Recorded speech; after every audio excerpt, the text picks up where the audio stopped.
The rainy night that followed me home.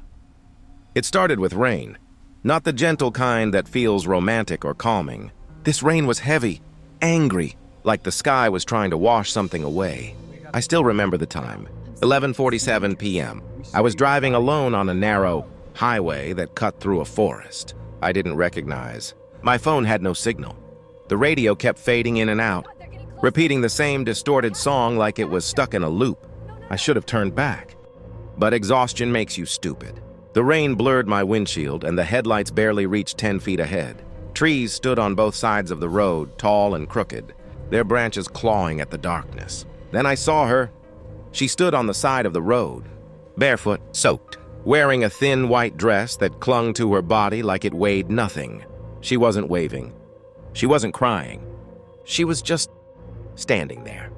Still, I slowed down. Every instinct told me not to stop. People always say that in horror stories. I should have kept driving. Now I understand why. But when she lifted her head and looked at me, something inside my chest tightened. Her eyes weren't scared. They were relieved. I pulled over. The moment I rolled down the window, cold air rushed inside my car. Rain hit my face and her hair stuck to her cheeks. "Are you okay?" I asked. She nodded slowly. "My car broke down," she said. Her voice was calm. Too calm for someone freezing in the rain. I unlocked the door. She climbed in. The second she sat beside me, the temperature dropped. My breath turned visible for just a second.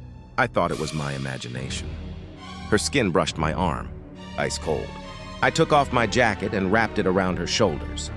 She clutched it tightly like it mattered more than warmth. "Thank you," she whispered. Something about the way she said it felt final.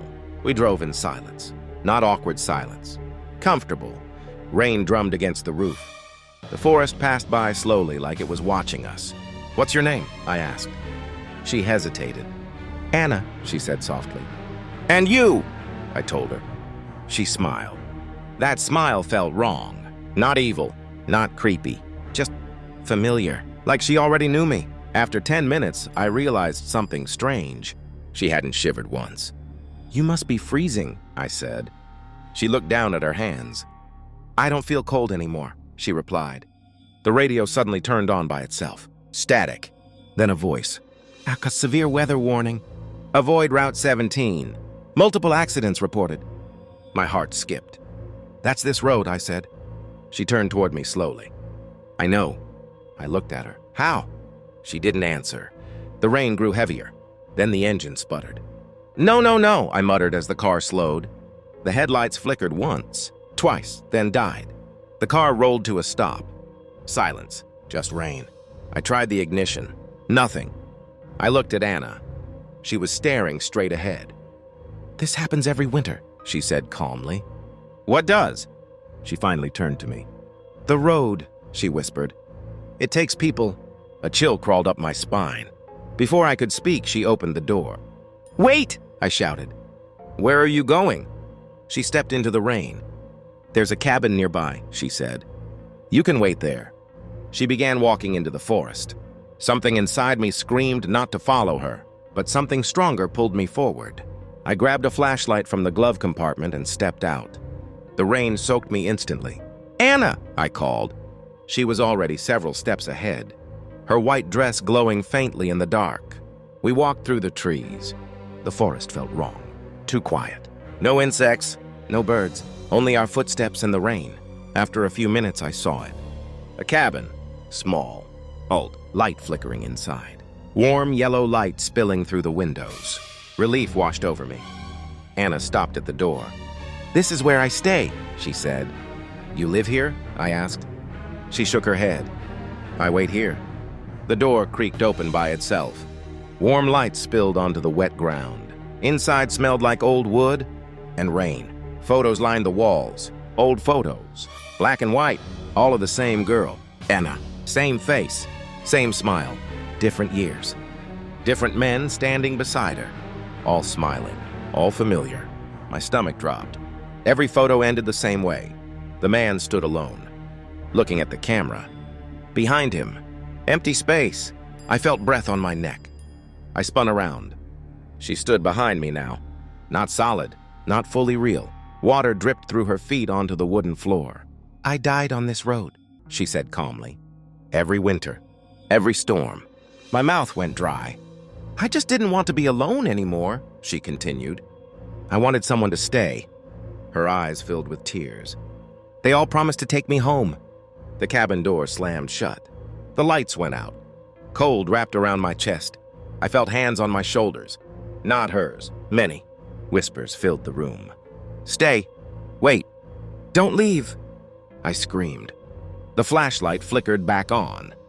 The cabin was empty. No photos. No girl. Just dust and broken wood. The door stood open. Rain poured in. I ran. I don't remember how long. I don't remember falling. I woke up in a hospital. They said they found me unconscious on Route 17. Another accident victim. When I asked about the girl, the nurse went quiet. "There was a crash there 10 years ago," she said. "A young woman, Anna.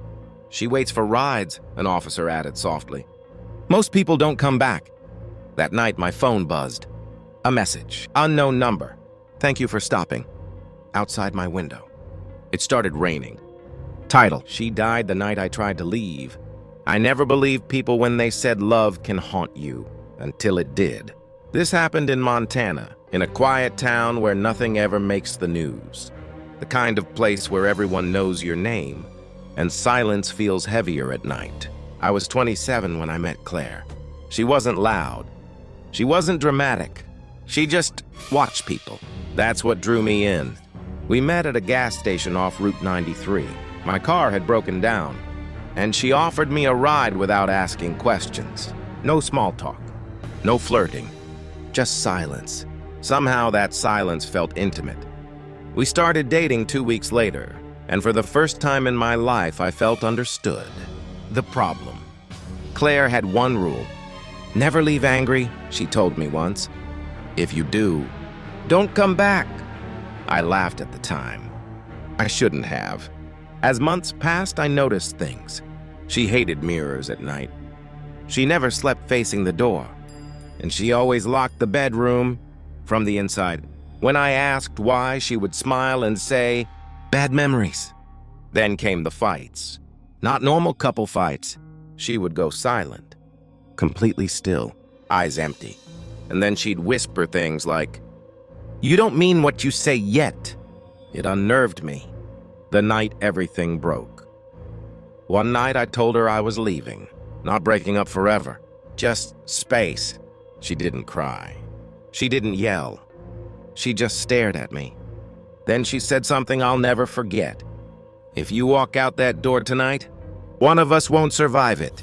I laughed nervously. I thought she was being dramatic. I grabbed my jacket. She blocked the door. We argued. Voices raised. Shouting, I pushed past her, and I left the call. At 2:17 a.m., my phone rang. Claire's name. I ignored it. Then again, and again. Finally, I answered. There was no crying. No anger. Just her breathing. Slow, calm. Then she whispered, "Come home." I told her we'd talk in the morning. She said, "There is no morning for me." The call ended. I tried calling back. No answer. The discovery. The next day, police knocked on my door. Claire was found dead in our house. Official cause? Apparent suicide. Time of death? 2:20 a.m. 3 minutes after our call, I collapsed. Guilt crushed me. I kept replaying her words. "If you leave angry, the haunting begins." That night, I slept in a motel. At exactly 2:17 a.m., my phone vibrated. One message. Claire. "You didn't come back." I froze. Then another message. I waited. I threw the phone across the room. The lights flickered, and I smelled her perfume, right next to me. The truth. Every night after that, she contacted me. Texts, voicemails, sometimes scratches on motel doors. She wasn't angry anymore. She was disappointed. Finally, one night, she sent a video. It was our bedroom, the mirror, and behind her reflection, me, standing there, sleeping. I woke up screaming. I realized something horrifying. I never left her house. My body never did. The final reveal: police reports were wrong. Claire didn't kill herself. We fought. I pushed her. She hit her head. She died instantly, and my mind erased it. The me walking around now was never alive. That's why she kept calling. That's why she said, "One of us won't survive." Because neither of us did. Ending. Now every night at 2:17 a.m., 2 phones ring. In an empty house, locked from the inside.